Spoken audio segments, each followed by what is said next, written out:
So we're now on part 4 of the Kubala Kingdom Chronicles. Let's go. So Jean's posts from lockdown are just a mishmash of her really missing her dad and mourning her dad. And on the other end of the spectrum is just completely unleashing the most hateful tirade against Meghan Markle that she could possibly summon up. It really was surreal to watch it. And then we actually don't hear too much from her. 2020 was a quiet year because there was a lot going on behind the scenes, I believe. She was posting here, posting there, but again, it was erratic and it was only ever about one of those two topics. Now, in a few of her blog posts, she mentions that Kofi has asked her to stop posting about Meghan Markle. She says that if she is being true to herself, she knows that she should be listening to her husband, her king, but she has to speak the truth on let the world know how much of an awful person Meghan Markle is. It's her duty to inform absolutely everybody. The next we hear from Jean is a post in 2021 on Twitter. She comes out and she says that she is now a single mother of 7. I'm actually going to read parts of that post because it sets the scene, and I think it's where you see Jean. This is one of the last moments that we see her actually coherent in a way. Like, she's still rambling, she is still very focused on Meghan, but this is a moment of like I don't know how to put it. She's being raw, she's being honest, and this post is one of the reasons why I still hold a bit of grace for her.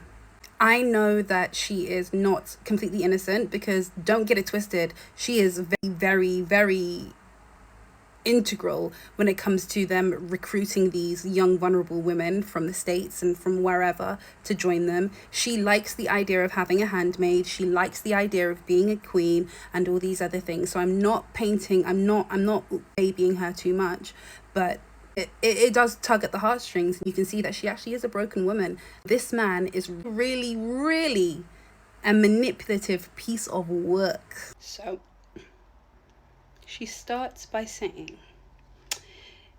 "It is with a heavy heart that I announce that Nino and I are no longer together. It was through my writing that I met him, and to some degree it is through my writing that we parted. In fact, Nino did say he fell in love with me after he read my online diary of my journey of abuse in the hands of and church members. He wanted to be the one to comfort me and help me heal, with his sense of humour. I did find a lot of healing and comfort in his arms. But sometimes things are not meant to be. All I know is I loved him very much, and I bowed to him. I wrote songs for him. I honoured him more than I've ever honoured any man who's walked on this earth. I worked hard to build him a harem. It was me who told him the idea." Again, conflicting reports here. "But there are times in life where even sacrifice, love, and the highest honour is never enough.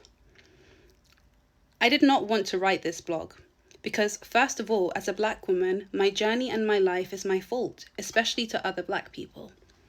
As a woman who has written a lot of things which don't fit the minds of black people, I already have a lot of black people who hate me. In fact, all the trauma and pain I have ever received in my life was due to the hands of black people.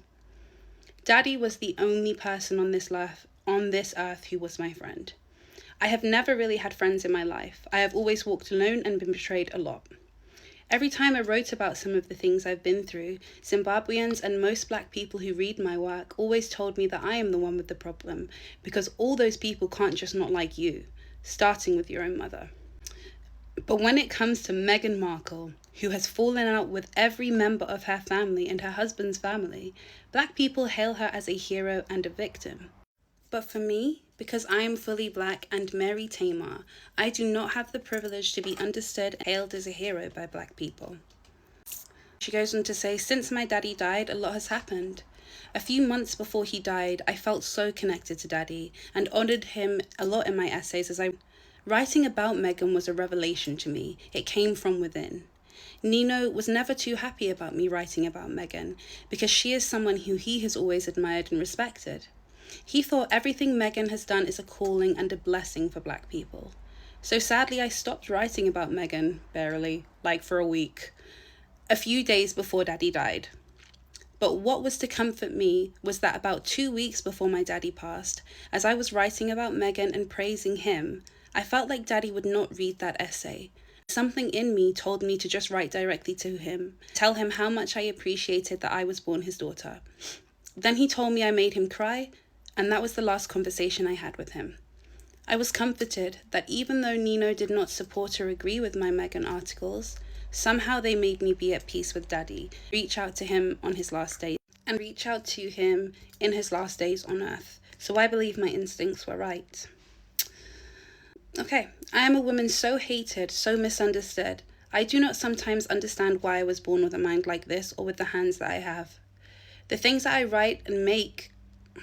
I think and write make people, especially black people, hate me. The things I think and write, especially about Megan, have been so deep it's contributed to my husband leaving me. My husband even told me that I should be on Megan's side and write supporting her.